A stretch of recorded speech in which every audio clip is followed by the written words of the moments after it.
नमस्कार। एक बार फिर से आप सभी का बहुत बहुत स्वागत है परीक्षा वर्ल्ड के इस यूट्यूब चैनल में। दोस्तों, एसएससी जीडी 2022 की परीक्षा के लिए मैं जो क्लास चला रहा हूं उसमें आज से हम पढ़ने वाले हैं सब्जेक्ट वाइज इम्पॉर्टेंट प्रश्नों को। अभी तक मैंने प्रैक्टिस सेट की ही सीरीज स्टार्ट की हुई थी। प्रैक्टिस सेट में अभी तक हमने जीके जीएस के इम्पॉर्टेंट लगभग 10 से लेके 11 प्रैक्टिस सेट को कवर कर लिया है। हिंदी में भी मैंने जो है लगभग 6 से लेकर 7 प्रैक्टिस सेट को कवर करवा दिया है। तो इन दोनों का प्रैक्टिस सेट अगर आपने नहीं देखा तो आप जाकर देख लीजिएगा। जो मैंने प्लेलिस्ट बनाई हुई है उस प्लेलिस्ट में आपको सारे प्रैक्टिस सेट मिल जाएंगे। इसके अलावा आज से हम सब्जेक्ट वाइज इंपॉर्टेंट प्रश्नों को भी पढ़ना स्टार्ट करेंगे एसएससी जीडी 2022 की परीक्षा के लिए। तो इसी क्रम में यह हमारा पहला वीडियो है। पहला वीडियो हमारा भारतीय राज्य व्यवस्था का होगा, इंडियन पॉलिटी का होगा। इंडियन पॉलिटी के इंपॉर्टेंट प्रश्नों को जो आज बन सकते हैं उनको यहाँ पे हम कवर करने वाले हैं। तो यह वीडियो आपको कैसा लगा कमेंट बॉक्स में अपनी प्रतिक्रिया, अपना सुझाव हमें जरूर भेजिएगा। तो चलिए वीडियो को स्टार्ट करते हैं। पहला प्रश्न आपके सामने है, निम्नलिखित में से क्या उच्च न्यायालय और उच्चतम न्यायालय दोनों की अधिकारिता के अंतर्गत आता है? यानी कि हाई कोर्ट और सुप्रीम कोर्ट की अधिकारिता के अंतर्गत इसमें से क्या आता है? तो आप याद रखिएगा, हाई कोर्ट और सुप्रीम कोर्ट की अधिकारिता के अंतर्गत इसमें से कौन सा आता है? तो मूल अधिकारों का संरक्षण करना। यानी कि ऑप्शन आपका जो सी है यहाँ पर बिल्कुल सही है। उच्च न्यायालय को यह शक्ति दी गई है अनुच्छेद 226 के अंतर्गत और सुप्रीम कोर्ट को यह शक्ति दी गई है अनुच्छेद 32 के अंतर्गत। किसी भी व्यक्ति के अगर मूल अधिकारों का हनन होता है तो वह व्यक्ति सीधे आर्टिकल 226 के तहत हाई कोर्ट जा सकता है या आर्टिकल 32 के तहत उच्चतम न्यायालय जा सकता है अपने मौलिक अधिकारों को लागू कराने के लिए, अपने मौलिक अधिकारों की रक्षा करने के लिए। तो ये चीज़ आपको याद रखनी है। आर्टिकल 226 के तहत उच्च न्यायालय जा सकता है व्यक्ति और अनुच्छेद 32 के तहत सुप्रीम कोर्ट जा सकता है। तो आप इसे याद रखिएगा। तो राइट आंसर आपका क्या हो जाएगा? ऑप्शन डी, मूल अधिकारों का संरक्षण। तो यहाँ पे अब मूल अधिकारों की बात हो रही है, तो आइए देख लेते हैं कि कौन कौन से मूल अधिकार वर्तमान में हमारे सामने हैं, हमारे संविधान में हैं। तो यहाँ पे आप देख पा रहे हैं वर्तमान में 6 मूल अधिकार हमारे संविधान में सम्मिलित किए गए हैं। स्टार्टिंग में जब हमारा संविधान बनकर तैयार हुआ था तो स्टार्टिंग में 7 मूल अधिकार फंडामेंटल राइट्स थे, परंतु इनमें से जो एक मूल अधिकार था, जो संपत्ति का अधिकार था, उसको मूल अधिकारों की श्रेणी से हटाकर कानूनी अधिकार बना दिया गया था। तो इसके बारे में भी आप याद रखिएगा। तो वर्तमान में जो है 6 मूल अधिकार हमारे संविधान में है। समानता का अधिकार आर्टिकल 14 से 18 के बीच आपको मिलेगा। स्वतंत्रता का अधिकार आपको अनुच्छेद 19 से 22 तक मिलेगा। शोषण के विरुद्ध अधिकार आपको अनुच्छेद 23 से 24 के बीच मिलेगा। धर्म की स्वतंत्रता का अधिकार आपको अनुच्छेद 25 से 28 के मध्य मिलेगा। सांस्कृतिक और शैक्षिक अधिकार आपको अनुच्छेद 29 और 30 के अंतर्गत मिलेगा। और सबसे इम्पॉर्टेंट जो अधिकार आपका है, संवैधानिक उपचारों का अधिकार आपको मिलेगा अनुच्छेद 32 के अंतर्गत। तो वर्तमान में 6 हमारे फंडामेंटल राइट्स हैं, 6 हमारे मौलिक अधिकार हैं जो आप याद रखिएगा। इससे पहले संपत्ति का अधिकार भी मूल अधिकार हुआ करता था, परंतु इसे निरसित कर दिया गया। 44वां जो हमारा संविधान संशोधन अधिनियम 1978 का, इसके तहत इसको मूल अधिकारों की श्रेणी से हटाकर कानूनी अधिकार बना दिया गया। अब यह आर्टिकल 300A के अंतर्गत रखा गया है संपत्ति के अधिकार को। तो ये जानकारी भी आपके पास होनी चाहिए। अगला प्रश्न आपके सामने दिया गया है, भारतीय संविधान में मूल अधिकार किस संविधान से लिए गए हैं? जो फंडामेंटल राइट्स हमारे हैं, हमारे जो मूल अधिकार हैं, इनको हमने किस देश के संविधान से लिया हुआ है? तो फंडामेंटल राइट्स को हमने लिया हुआ है संयुक्त राज्य अमेरिका के संविधान से। यानी कि ऑप्शन आपका जो ए वाला यहाँ पे दिया गया है बिल्कुल सही हो जाएगा, संयुक्त राज्य अमेरिका के संविधान से। तो संयुक्त राज्य अमेरिका के संविधान से हमने अन्य क्या क्या प्रावधान लिए हुए हैं, आइए यहाँ पे देख लेते हैं।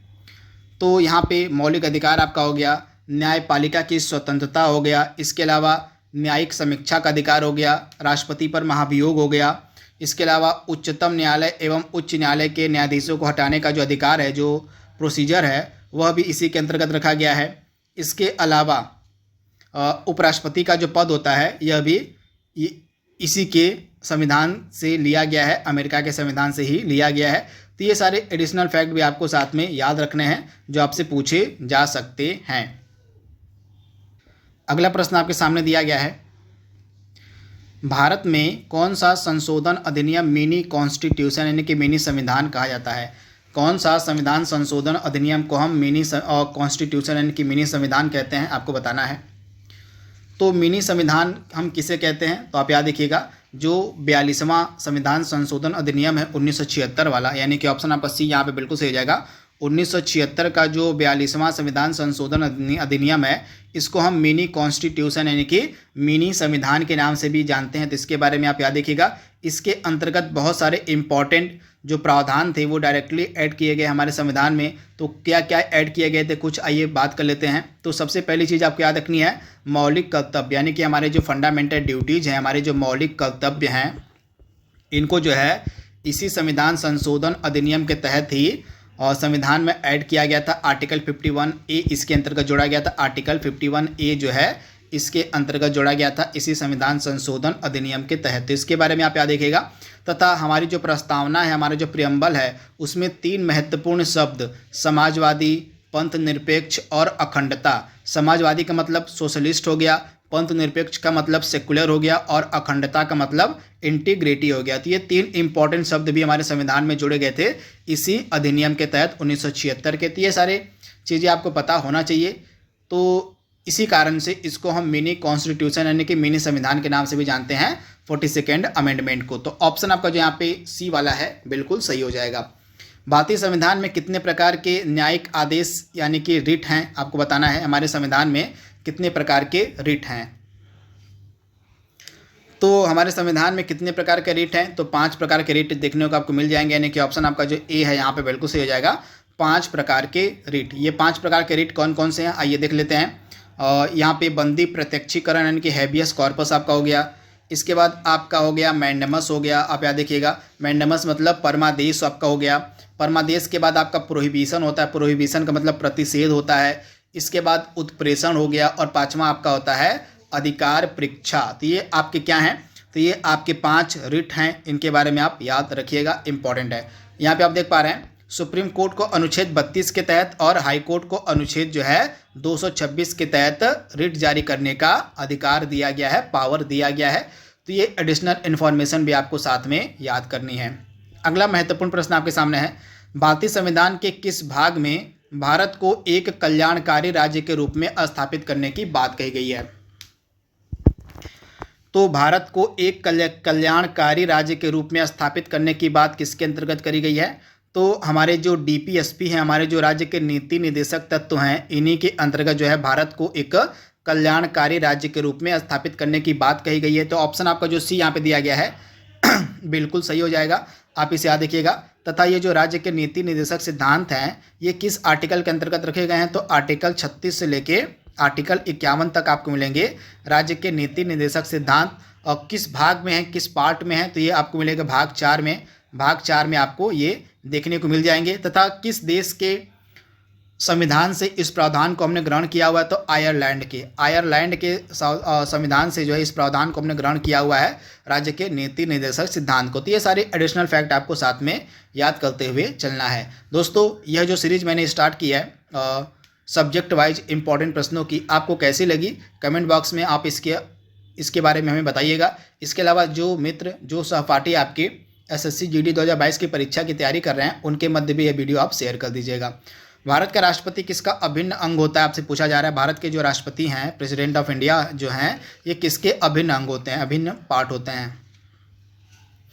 तो आप याद रखिएगा पार्लियामेंट के यानी कि संसद के जो है अभिन्न अंग होते हैं प्रेसिडेंट। हमारी जो संसद होती है यह Lok Sabha plus Rajya Sabha plus president से मिलकर बनती है। तो हमारे जो प्रेसिडेंट हैं ये संसद के अभिन्न अंग माने जाते हैं। तो ये चीज़ आप याद रखिएगा, इंपॉर्टेंट है, डायरेक्टली आपसे पूछा जा सकता है इसके बारे में। तो हमारी जो संसद है ये किससे मिलकर बनी है, लोकसभा, राज्यसभा और प्रेसिडेंट से। तो ये तीनों जो हैं अभिन्न अंग होते हैं संसद के। तो इसके बारे में आप याद रखिएगा, इंपॉर्टेंट है। आप याद रखिएगा राष्ट्रपति जो है संसद के किसी भी सदन के सदस्य नहीं होते हैं। आप याद रखिएगा राष्ट्रपति जो है संसद के किसी भी सदन के सदस्य नहीं होते हैं, लेकिन जो हमारी संसद है, हमारी जो पार्लियामेंट है, वह राष्ट्रपति, लोकसभा व राज्यसभा से मिलकर बनती है। तो इसके बारे में आप याद रखिएगा, इंपॉर्टेंट चीज़ मैंने आपको बताई है, डायरेक्टली आपसे पूछा जा सकता है इसके बारे में। अगला प्रश्न आपके सामने है, वर्तमान में उच्चतम न्यायालय के वर्तमान में सुप्रीम कोर्ट में मुख्य न्यायाधीशों के अतिरिक्त कितने मुख्य न्यायाधीश के अतिरिक्त कितने न्यायाधीश हैं वर्तमान में, आपको बताना है। तो वर्तमान में मुख्य न्यायाधीश के अतिरिक्त कितने न्यायाधीश हैं सुप्रीम कोर्ट में, तो 33। वर्तमान में 33 प्लस 1 जो है न्यायाधीश हैं, इनमें से 33 न्यायाधीश हो गए और एक आपके मुख्य न्यायाधीश हो गए सुप्रीम कोर्ट में। तथा वर्तमान में हमारे मुख्य न्यायाधीश नए कौन बनाए गए हैं? तो वर्तमान में हमारे मुख्य न्यायाधीश बनाए गए हैं डी.वाई. चंद्रचूड़। डी.वाई. चंद्रचूड़ जो हैं ये हमारे नए मुख्य न्यायाधीश बनाए गए हैं, हमारे नए CJI बनाए गए हैं। तो आप इसे याद रखिएगा। तो अगर हम टोटल बात करें न्यायाधीशों की संख्या की, तो टोटल 34 न्यायाधीश हैं, जिनमें से एक हमारे मुख्य न्यायाधीश होते हैं और 33 अन्य न्यायाधीश होते हैं। तो ये चीज़ आपको पता होनी चाहिए। त्रिस्तरीय पंचायती राज तंत्र में कौन कौन शामिल होता है? त्रिस्तरीय पंचायती राज तंत्र में कौन कौन शामिल होता है? तो त्रिस्तरीय पंचायती राज तंत्र में ग्राम पंचायत, ब्लॉक या पंचायत समिति और जिला परिषद, ये तीनों शामिल होते हैं त्रिस्तरीय पंचायती राज समिति में। यानी कि ऑप्शन जो आपका बी यहाँ पे दिया गया है बिल्कुल सही हो जाएगा। अगला प्रश्न आपके सामने है, भारत में त्रिस्तरीय पंचायती राज प्रणाली का प्रस्ताव किसने किया था? जो त्रिस्तरीय पंचायती राज प्रणाली है, इसका प्रस्ताव सर्वप्रथम किसके द्वारा दिया गया था? तो बलवंत राय मेहता समिति के द्वारा। यानी कि ऑप्शन है जो आपका ए है बिल्कुल सही हो जाएगा। त्रिस्तरीय पंचायती राज प्रणाली का जो प्रस्ताव है यह बलवंत राय मेहता समिति के द्वारा दिया गया था। तो ऑप्शन जो आपका यहाँ पे ए है बिल्कुल सही हो जाएगा। पंचायती राज से रिलेटेड बहुत सारी समितियां बनाई गई थी, जो आपके सामने मैंने यहाँ पे लिखा हुआ है, इनको आप देख लीजिए। बलवंत राय मेहता समिति यह 1957 में बनाई गई थी। इसके द्वारा क्या सिफारिश की गई थी? त्रिस्तरीय पंचायत के गठन का सुझाव दिया गया था। अशोक मेहता समिति आपकी 1977 में बनाई गई थी। इसने जो है त्रिस्तरीय की जगह द्विस्तरीय पंचायत के गठन का सुझाव दिया।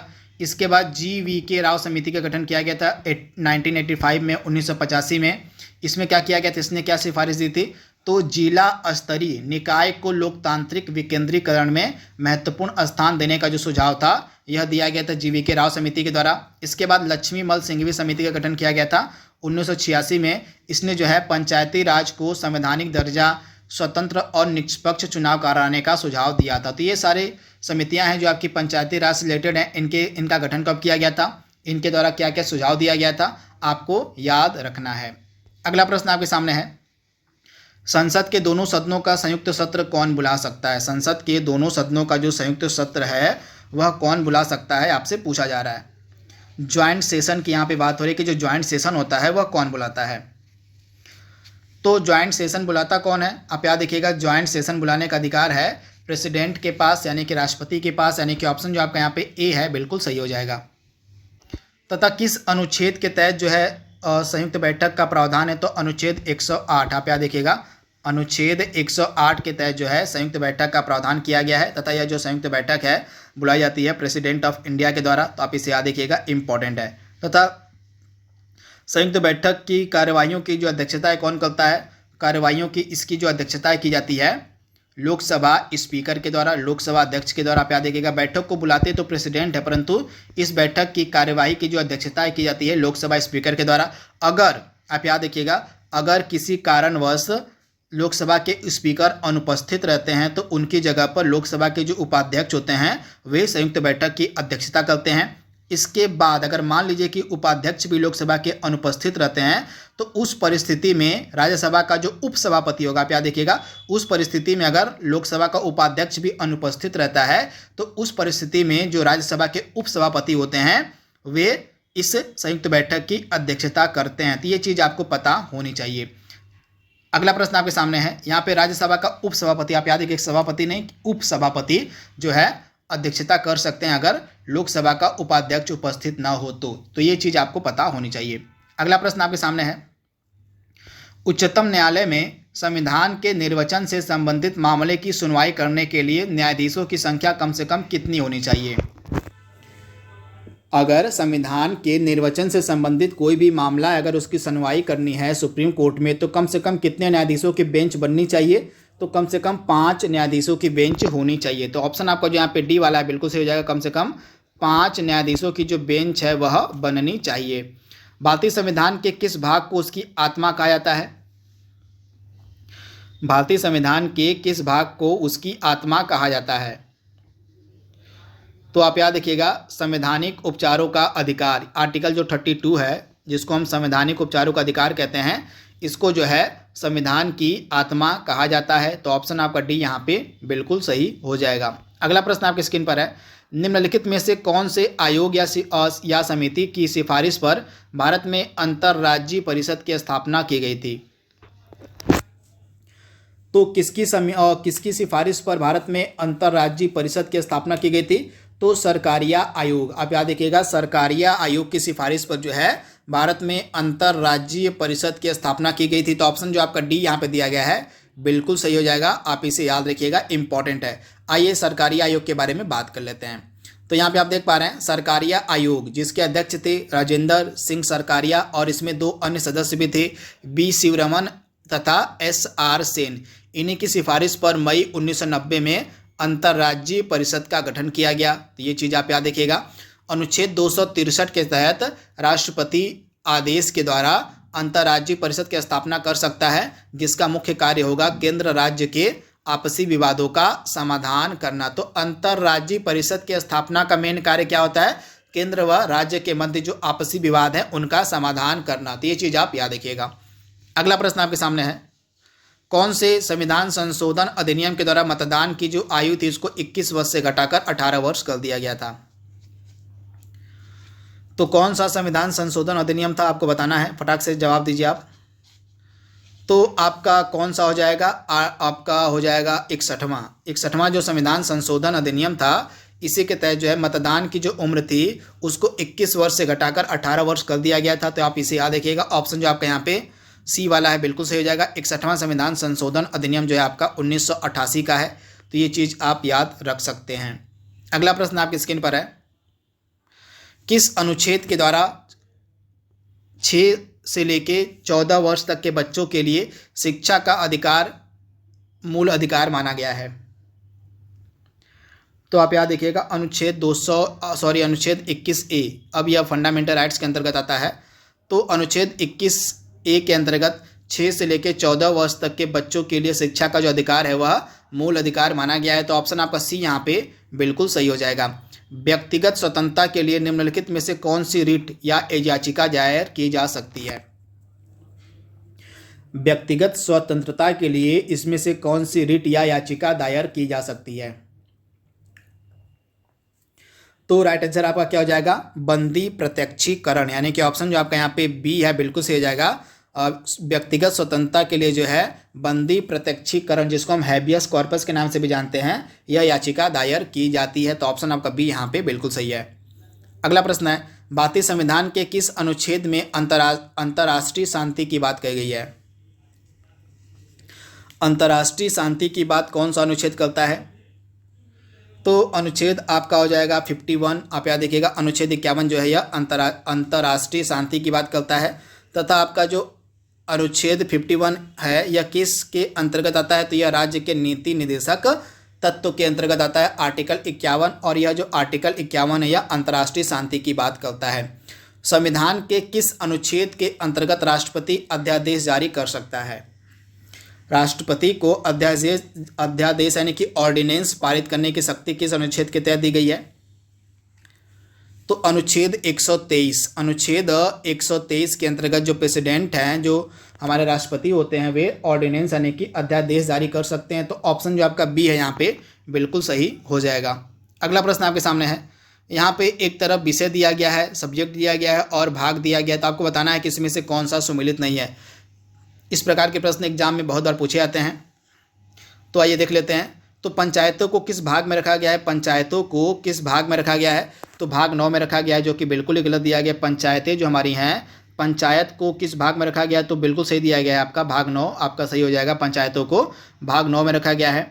सहकारी समितियों को भाग 9B में रखा गया है, बिल्कुल सही दिया गया है। निर्वाचन को भाग किस में रखा गया? तो निर्वाचन को जो है भाग 14 में रखा गया। तो यह वाला गलत है, भाग 14 में निर्वाचन को नहीं रखा गया है, बल्कि जो निर्वाचन है इसको भाग 15 में रखा गया। भाग 15 में जो है निर्वाचन को रखा गया है। वहीं आपात उपबंध को किस भाग में रखा गया? तो भाग जो 18 हमारा है, भाग 18 के अंतर्गत आपात उपबंध है। तो ऑप्शन आपका डी वाला बिल्कुल सही दिया गया। तो निर्वाचन वाला आपका गलत दिया गया था, निर्वाचन को भाग 15 में रखा गया है।